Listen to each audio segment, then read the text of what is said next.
assim: quando Salomão acabou de construir o templo do Senhor e o palácio real, executando bem tudo o que pretendia realizar no templo do Senhor e em seu próprio palácio, o Senhor lhe apareceu de noite e disse: ouvi sua oração e escolhi esse lugar para mim, como um templo para sacrifícios.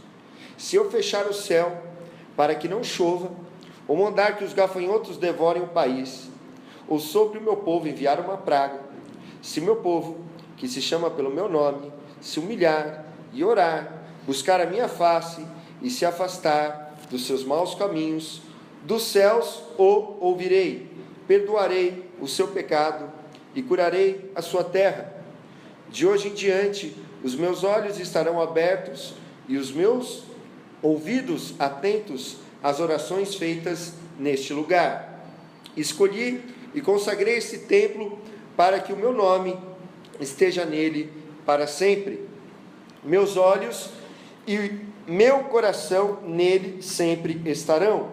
E se você andar segundo a minha vontade, como fez seu pai Davi, e fizer tudo o que eu ordeno a você, obedecendo aos meus decretos e às minhas leis, firmarei o seu trono, conforme a aliança que fiz com Davi, seu pai, quando eu lhe disse: você nunca deixará de ter um descendente para governar Israel.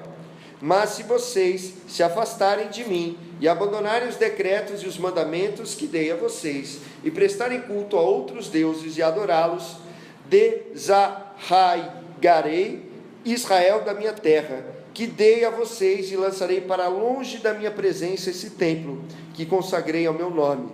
Farei que ele se torne objeto de zombaria entre todos os povos, e todos os que passarem por esse templo, agora imponente, ficarão espantados e perguntarão: por que o Senhor fez uma coisa dessas a esta terra e a esse templo? E a resposta será: porque abandonaram o Senhor, o Deus dos seus antepassados, que os tirou do Egito, e se apegaram a outros deuses, adorando-os e prestando-lhes culto. Por isso ele trouxe sobre eles toda esta desgraça. Feche a sua Bíblia, oremos. Pai, nós estamos aqui nessa noite para que o Senhor fale conosco. A tua palavra foi lida, Senhor, mas que ela seja revelada agora aos nossos corações. O Senhor nos ilumine com o teu Espírito, com a tua graça, o teu favor. O Senhor tenha misericórdia de mim que vou falar, e tenha misericórdia de cada um de nós que vamos ouvir, para que não seja apenas, ó Deus, ó Pai, um momento de ouvirmos, mas seja um momento de ouvirmos, crermos e obedecermos, para que nós, ó Pai, não venhamos viver o que o seu povo viveu no Antigo Testamento, no nome de Jesus, amém. Você pode se assentar? Vou pedir para uma boa alma pegar 2 copos d'água para mim. Gostaria de falar essa noite com você sobre avivamento, o avivamento da bênção e o avivamento da maldição. O que é avivamento, pastor? Avivamento é trazer vida àquilo que está morto ou que está morrendo. Só que não é um simples avivamento de como alguém que está morrendo e vem um paramédico e vai lá com aquele choque lá no coração e a pessoa volta. Mas é um avivamento que vem direto de Deus. É um avivamento que vem do centro da vontade de Deus, porque Deus é amor, mas Deus também é justiça. Por isso, meu irmão, minha irmã, eu gostaria de falar com você nessa noite sobre avivamento da bênção e da maldição. E aí você vai falar: mas como que a maldição pode ser um avivamento? Né? A irmã ficou até com o olho arregalado ali. Como que a maldição pode ser um avivamento? Bem, meu irmão, o princípio da maldição e o princípio da bênção vem de Deus. Se você abrir a sua Bíblia, em Deuteronômio capítulo 28, nós temos aqui 68 versículos que Deus promete ao seu povo que tirou do Egito bênçãos e maldições.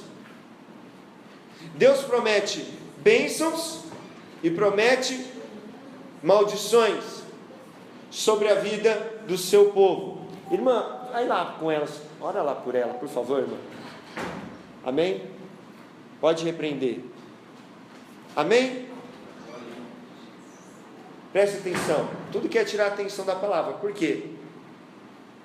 Porque ela é importante para a sua vida. Ok? Então olha aqui para mim. É Deus que cria a bênção e é Deus que cria a maldição. E aqui, Deuteronômio significa a segunda vez que se escreve a lei. Moisés, que escreveu os 5 primeiros livros, ele está escrevendo de novo a lei, para que o povo gravasse bem, e entendesse que Deus tinha uma aliança com eles, como Deus tem uma aliança comigo e com você. Mas uma aliança é algo de via dupla. Não dá para ter uma aliança com alguém só eu cumprir o meu trato. Quando você faz um contrato com alguém, nós temos um contrato de aluguel aqui do prédio. Um contrato é que até o dia 15º dia útil do mês, se eu não me engano, nós temos que pagar o aluguel. Se nós não pagarmos o aluguel, aí tem a multa. Se você demorar mais tempo, aí vai se cumprir aquilo que está no contrato, até que se possa romper o contrato. Por quê? Porque, preste atenção, olha aqui para mim, presta atenção. Não vai resolver nada se você ficar olhando para baixo, se você não ficar prestando atenção. Mas, se eu não cumprir a parte do contrato, ou se o locatário, a pessoa que locou aqui, não cumprir, vai se quebrar essa aliança, esse contrato. Então, quando a gente casa, a gente tem um contrato com alguém, uma aliança. E essa aliança até que a morte os separe. Mas é uma aliança de fidelidade. Quando um trai o outro trai um, quebra-se essa aliança. E aí precisa haver o perdão e reconciliação para se renovar essa aliança. Então aqui, Deus quer abençoar o seu povo. Deus quer abençoar a minha vida e a sua vida. E esse livro, olha aqui, Deus escreveu para o seu povo. Ele está falando, tem 14 versículos. Se você olhar, eu falei que tem 68 versículos. Tem 14 versículos falando sobre bênção. E tem 54 versículos falando de maldição. Agora, peraí. Deus quer me abençoar ou quer me amaldiçoar? Deus quer abençoar ou quer fazer o mal para o seu povo? O que vocês acham? Ele quer fazer o melhor. Só que o melhor às vezes é amaldiçoar. Sabe por quê? Porque Deus está falando aqui no versículo de número 1, se vocês ouvirem a minha voz. Quando a Bíblia diz ouvir a minha voz, quando a Bíblia diz, se você me ouvir, quer dizer obedecer. Ouvir na Bíblia significa obedecer. Toda vez que Jesus fala, se você ouvir os meus mandamentos, ou você guardar os meus mandamentos, significa obedecer aos mandamentos. Amém? Amém? Está prestando atenção? Presta atenção em mim. Então, se eu não ouço os mandamentos de Deus, se eu não obedeço, por mais que Deus queira, Ele não pode me abençoar, porque Ele, apesar de ser amor, Ele é justo, e de Deus não se zomba. Aquilo que o homem plantar, Ele vai colher. Então Ele coloca 14 versículos para abençoar, mas, como diz no versículo 15, se não deres ouvidos à voz do Senhor teu Deus e não cumprir todos, diga comigo, todos todos os seus mandamentos e os seus estatutos, que hoje te ordeno. Não é, não, se eu não quiser, não estou com vontade hoje. Não estou com vontade hoje de obedecer a Deus. É uma ordenança, é uma ordem. Não tem como escolher. Quem colocou os termos da aliança foi Ele. Não fui eu, não foram vocês. A gente não fez uma votação, a gente não criou um parlamento com vereadores, com deputados, com senadores, senão todo mundo ia roubar, até do céu ia roubar, porque só rouba, é ou não é? Mas Deus que criou as leis, porque Ele é o rei, amém? E quando um rei reina, a sua palavra é lei. Por isso que Jesus disse: os céus e a terra passarão, mas as minhas palavras não passarão. Então, se você ouvir a voz que eu te ordeno, o que vai acontecer? Essas maldições virão sobre ti e te alcançarão. Maldito será na cidade, maldito será no campo, ou seja, em qualquer lugar que você for. Maldito será o teu cesto e a tua amassadeira, ou seja, onde você faz a comida. Maldito será o fruto do seu ventre, ou seja, os teus filhos, o fruto da sua terra, do seu trabalho, e as crias das tuas vacas e das tuas ovelhas. Tudo que você tiver será amaldiçoado. Maldito será ao entrar, maldito será ao sair. O Senhor mandará sobre ti a maldição, a confusão, a ameaça, em tudo quanto empreenderes, até que seja destruído e repentinamente pereças, por causa da maldade das tuas obras. E aí ele vai continuar dizendo, e você vai lendo assim, você fala: nossa, mas é tudo isso que eu vejo no jornal, parece que eu estou vendo da Atena, aqui. Se você pegar na Nova Tradução da Linguagem de hoje, que é mais fácil de ler, está numa linguagem comum, aí você vai falar: nossa, o da Atena aqui, o da Atena, olha aqui, o pessoal com medo de andar na rua, o pessoal com medo de fazer qualquer coisa, medo até da sombra. Por quê? O que é isso? Por quê? Não ouviu a voz de Deus. Mas para que serve a maldição? Para nos trazer de volta para Deus. Então a maldição é bênção? Ou não? Sim. O problema é quando nós somos um povo arrogante. Começa a dar tudo errado e começa a murmurar, reclamar e até blasfemar contra Deus, xingar a Deus, ofender a Deus, desafiar a Deus. Então aqui no texto de Crônicas, nós vemos quando o primeiro homem constrói um templo para Deus, uma casa para Deus, e esse homem foi Salomão. Foi o sonho do seu pai Davi, mas Davi não pôde fazer essa construção. Quem fez foi seu filho. E quando Salomão terminou a construção, ele orou abençoando aquele lugar, e Deus desceu com a sua glória ali no templo. A glória de Deus encheu o templo, ninguém conseguiu ficar dentro do templo, teve que ficar todo mundo lá fora.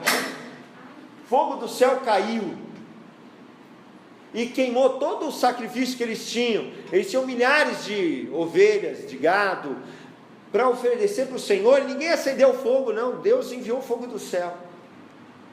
E aí então Salomão orou e pediu para o Senhor, na sua oração de consagração daquele templo, que o Senhor Deus ouvisse a oração do seu povo quando fosse naquele templo. E aí Deus vai responder para ele, foi o que a gente leu a partir do versículo 12, diz: eu ouvi a tua oração, e eu escolhi esse lugar como um templo de sacrifício, porque era ali que o povo ia pedir perdão dos pecados, porque não há perdão de pecados sem derramamento de sangue. Por isso que Jesus morreu na cruz por mim e por você, amém? Porque alguém precisa derramar o sangue para a gente ser perdoado, ok? Perdoado a gente não é anistia, a gente não tem anistia. O que significa anistia? Anistia, não, eu pequei, então, por exemplo, eu matei alguém, aceitei Jesus na prisão, vou ser livre da prisão?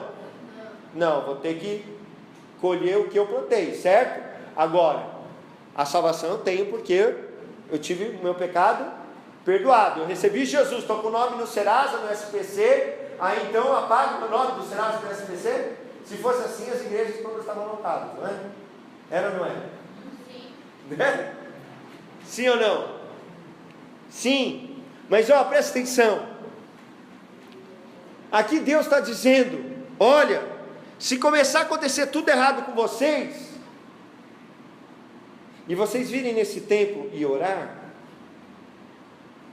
eu vou ouvir a oração de vocês, mas tem uma condição. Toda vez que a gente encontra numa frase a palavra se, é algo condicional. Olha, se você pegar a água, eu vou conseguir falar melhor, mais tempo, até a meia-noite. Por isso que eu pedi 2 copos. Amém? Amém. Tudo bem?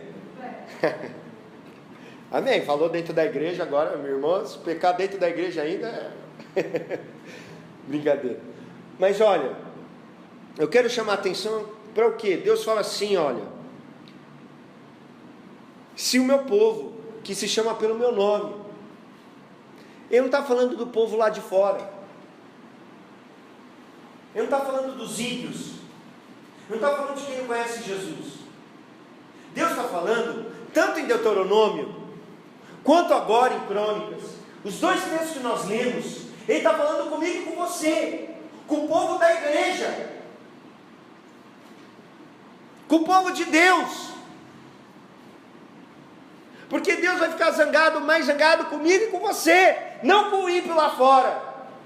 Porque o ímpio lá fora não conhece a Bíblia, não conhece Jesus, não conhece o Espírito Santo, não teve experiências com Ele, não viveu na sua presença.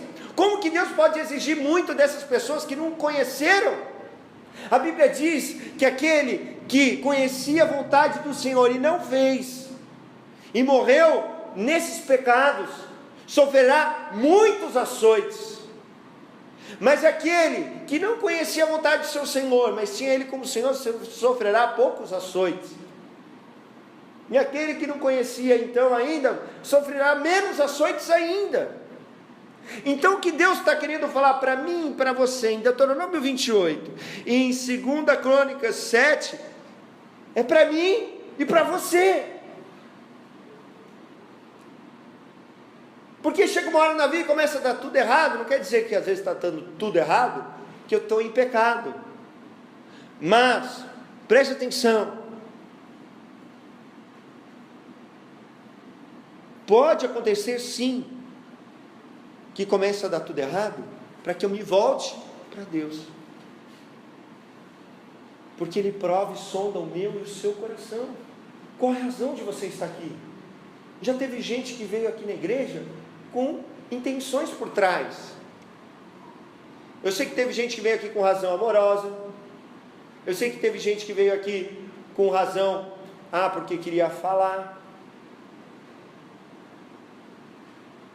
Eu sei que teve gente aqui que veio com razão porque queria uma ajuda. E essas pessoas, quando a pessoa veio por amor, tirou o amor, o que a pessoa fez? Foi embora. A outra pessoa que queria falar, parou de falar, o que aconteceu? Foi embora. E a pessoa que tinha uma ajuda e parou de receber ajuda? Foi embora. Qual que era a razão de estar aqui? Qualquer outra menos Jesus. Amém? Agora Deus prova o nosso coração e Ele quer nos purificar. Por quê? Porque Ele tem o melhor para mim e para você. Ele não quer só te salvar, Ele tem um plano para a sua vida, Ele tem um propósito para a sua vida. E cada dia que você ou eu continuamos vivendo naquilo que Ele disse que é para nós não fazermos, Ele não pode fazer nada. A gente não começa a viver os sonhos e os planos de Deus para as nossas vidas. Então o que nós temos que fazer? Nós não temos mais um templo local, esse templo foi destruído. Tem o templo lá em Jerusalém? Tem ou não? Não, os judeus ficam lá noite e dia chorando, no muro lá. Você já viu aquele pessoal chorando no muro das lamentações? Para quê? Para que Deus envie o Messias. Estão esperando ainda o Cristo, estão esperando ainda o Jesus deles, né? Eles querem um templo, mas por que eles não têm? Porque eles não aceitaram o Cristo, o Messias. Mas nós aceitamos. E agora, o nome de Jesus faz com que nós oremos e Deus nos ouça em qualquer lugar.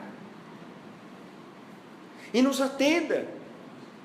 Mas eu e você, meu irmão, minha irmã, precisamos nos humilhar, precisamos buscar a face dele, precisamos nos converter dos nossos maus caminhos. Nós temos no nosso país 90% de cristãos, mais de 90%. O nosso país é um dos países mais corruptos, que mais mata mais que na Síria, morre mais gente assassinada no nosso país do que em qualquer outro país. A gente está numa guerra e não sabe. Então somos cristãos. Temos 40 milhões de evangélicos e 40 milhões de crentes fora da igreja. Crentes, né? Entre aspas, né? Se dentro da igreja está difícil, imagina fora. Por quê, meu irmão? Porque não dá para andar com Jesus em pecado. Judas tentou andar com Jesus em pecado. Ele fazia milagre, ele expulsava demônio, curava enfermo, ele cuidava da bolsa do grupo, mas continuava roubando o dinheiro da bolsa. Olha, ele roubou tanto dinheiro da bolsa que o dia que vieram cobrar imposto de Jesus, Jesus teve que falar para Pedro pescar um peixe e pagar o imposto dele do outro. Se não fosse Jesus ali, não ia ter dinheiro no caixa para pagar. Já pensou nisso? Roubou tanto dinheiro que na hora de pegar o jumentinho teve que pedir para Pedro, João, vamos lá buscar o jumentinho. Fala, rapaz, vai atrás dele para mim.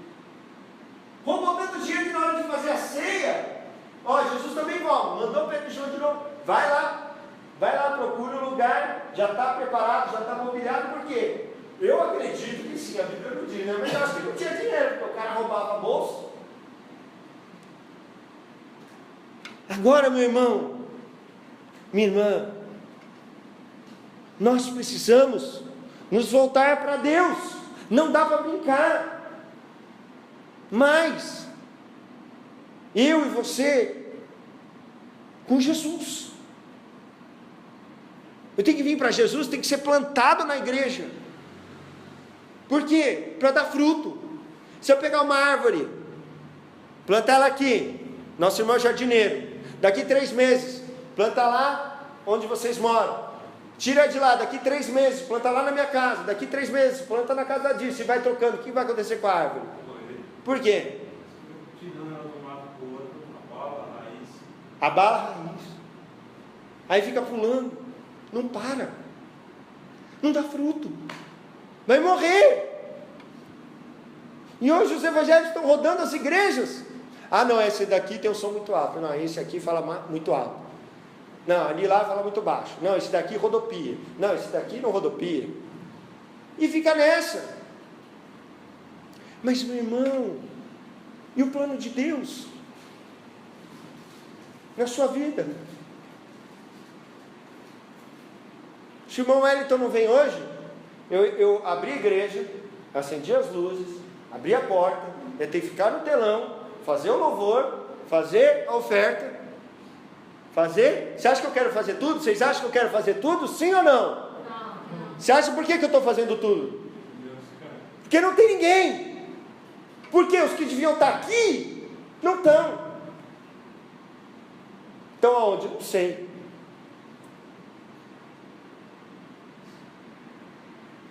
Agora, quem que você acha que Deus vai chamar para fazer? Só que tem que ser vaso limpo para Deus usar, vaso de honra. Então Deus quer começar a usar quem? Você, olha aí, olha para o lado, para trás. Quem que Ele vai usar? Você. Mas tem que estar acertado com Deus, porque senão você vai vir aqui, vai tomar na cabeça, vai falar, mas pastor, a coisa era para melhorar, piorou. É claro. Você estava como? Então, meu irmão, minha irmã, é tempo de nós orarmos, nos humilharmos, batermos no peito e falar, tem misericórdia de mim, não dá tempo mais de brincar com Deus. Meus irmãos, se nós reconhecermos, vai ter avivamento, vai ter algo que vai continuar pela eternidade, tem algo que Deus planejou para você antes de você nascer.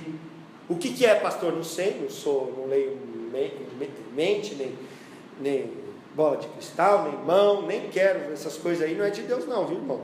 Tá? Cuidado, hein? O pessoal que está dando profetada, cuidado, hein? Amém? Toma cuidado. Conhece o fruto pela árvore. Cuidado. A Bíblia diz: julgar as profecias, retém o que é bom. Podemos ter profecia, glória a Deus. Retém o que é bom, mas conheça a árvore. Mas aquilo que Deus colocar no seu coração, o profeta vai vir para confirmar. Eu fui, essa semana que passou, eu estive aqui na igreja, o pastor não estava dormindo em casa, mas eu fui fazer um congresso, que eu convidei toda a igreja, fui eu e minha esposa, um congresso que teve no Ministério de Oração da Igreja Metodista, e nós tivemos uma vigília no domingo, começou às 8, 9 da noite, 8 ou 9 da noite, terminou às 5 da manhã. Glória a Deus! Glória a Deus! Amém? E lá naquele culto, um pastor abençoado, o pastor Robson, foi usado por Deus para profetizar em várias vidas, até que ele foi profetizar para a minha vida. Aquilo que ele profetizou na minha vida é o que já estava no meu coração. Quando você sabe que é algo de Deus, você já pensou, às vezes você não falou para ninguém. Assim como um dia eu estava na igreja e eu me via assim pregando, há 10 anos atrás, mas eu nunca tinha nem subido no púlpito. Aí veio a pastora e falou: olha, você se vê pregando. Aí ela só confirmou o que Deus já estava falando no meu coração. Assim eu fui naquele lugar, ele só confirmou o que já estava no meu coração, para te encorajar a continuar mais. Amém, meus irmãos? Amém. Só que para isso nós precisamos começar com as pequenas coisas. Quem é fiel no pouco é fiel no muito. Então você tem que começar com as pequenas coisas. Frequentar a igreja, orar na sua casa, ler a Bíblia. Você sabe que um dia você vai ser julgado de acordo com a palavra? Jesus fala assim: eu não julgo a ninguém, mas a minha palavra sim te julgará no último dia. Você sabia que um dia a sua vida vai ser examinada tintim por tintim diante de Deus? Você sabia? Não sabia? Então fique sabendo. Ah, mas eu sou crente. Crente também vai passar pelo tribunal. E aí, como é que vai ser? Leia a Bíblia. Se você soubesse, você vai ter uma grande prova que vai ressoar na eternidade, porque depois daquele dia, do veredito, preste atenção, depois daquele dia, Deus vai dar o julgamento, bum, na sua vida ou na minha, pá, vai bater o martelo, não tem mais volta. É uma decisão eterna. Você não estaria preocupado? Não, só está preocupado de verdade se você for para casa e começar a ler essa Bíblia, e daí, semana que vem, você fala: pastor, eu li a Bíblia uma semana.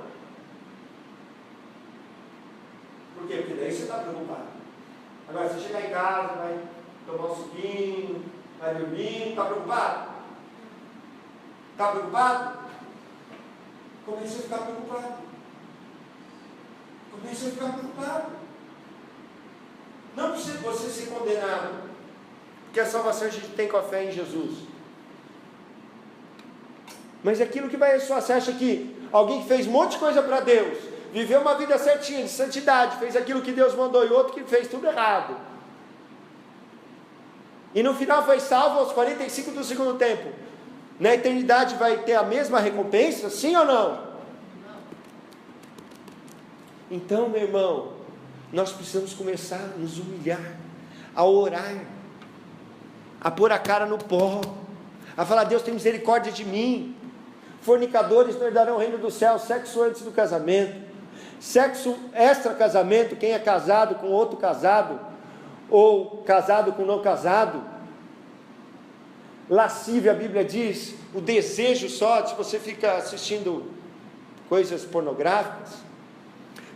Se você matar alguém, mas Jesus também falou assim: se você tiver o ódio e falar para o seu irmão, tolo, iras, dissensões, facções, tudo que serve para dividir, para afastar os irmãos, falar mal, maledicência, fofoca, bebida, droga, glutonaria, comer muito, até passar mal. Todas essas coisas não herdarão o reino dos céus. E o que nós temos que fazer? Mas eu já fiz, pastor, tudo isso.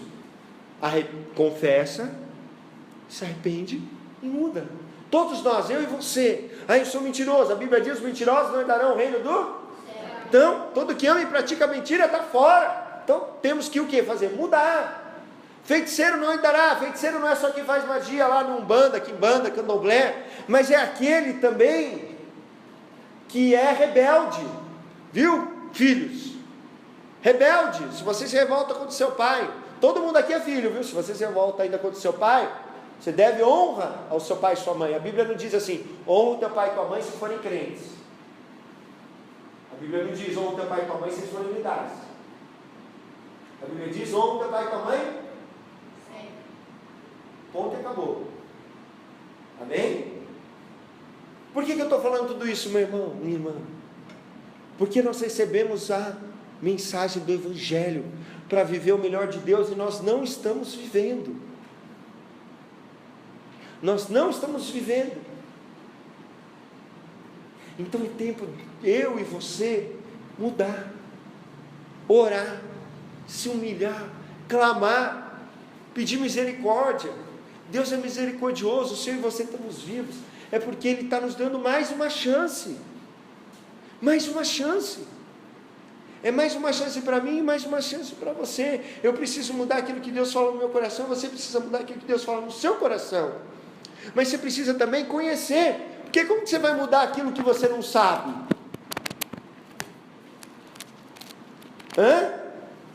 Você sabia que tomar sangue é pecado?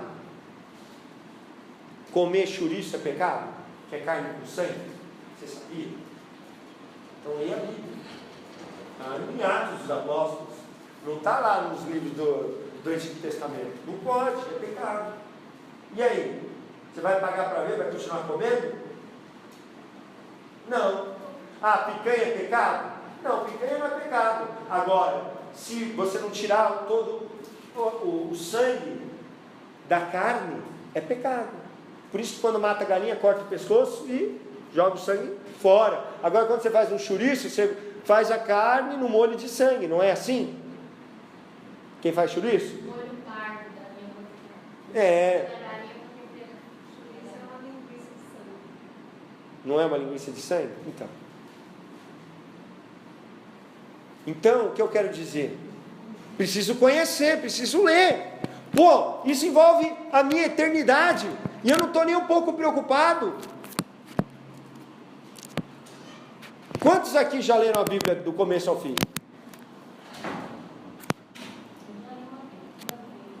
Duas pessoas.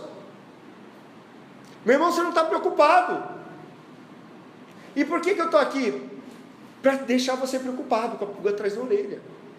Falso profeta fala só o que você quer ouvir. Vem para Jesus, você vai ficar rico, milionário, vai ganhar na Mega Sena, vai ganhar carro, vai ganhar casa, não vai ter nenhum problema. Vem para Jesus. O que você precisa? Só vem.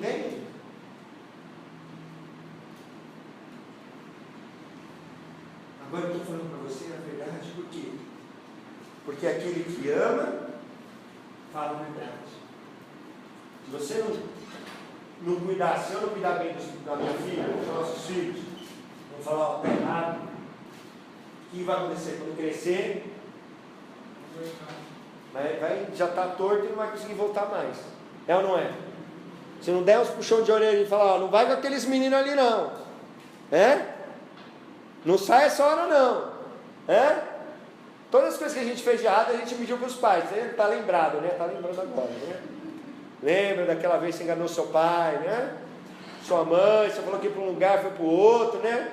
Deu errado, não deu? Deu errado. Tem gente que está dando errado até hoje. Daquilo que fez errado, é ou não é? Então, meu irmão, minha irmã, Deus, Ele está puxando a nossa orelha, a minha e a sua orelha, porque Ele nos ama. Ele nos ama. É melhor ser prendido agora que passar a eternidade no inferno. Ou melhor ser prendido agora, não só passar no inferno, mas não cumprir o propósito de Deus na sua vida. Você vai falar, mas pastor, eu já tenho tantos anos, então é tarde do que nunca. Agora, pastor, eu sou novinho, glória a Deus, tem a vida toda pela frente. E a responsabilidade é maior, porque você é mais novo. Agora, Moisés, com 80 anos, conseguiu cumprir o plano de Deus na vida dele. Começou a cumprir. Alguém tem mais de 80? Com 40 anos já sabia o que Deus queria fazer na vida dele. Só que ele tentou fazer com as suas próprias forças. Ele deu os pulos na água. Ele matou o egípcio e teve que fugir do faraó. Porque ele sabia que ele ia ser o libertador do Egito, do povo de Deus. Mas não era na hora dele, do jeito dele. Deus chamou ele com 80 anos. E aí ele foi. E ele não queria, aí ele não queria mais. Parecia aquelas crianças que vieram. Agora eu também não quero. Mas ele foi. E hoje nós temos Gênesis, Êxodo, Levítico, Números, Deuteronômio, porque ele atendeu a voz de Deus. E ele era um assassino. Tem alguém pior que um assassino aqui? Um assassino escreveu os 5 primeiros livros da Bíblia. E é o que Deus pode fazer comigo e com você. Se você ouvir a voz do Senhor nessa noite, a bênção e a maldição existem para nos trazer de volta para Deus. E por isso que nessa noite eu quero fazer algo diferente.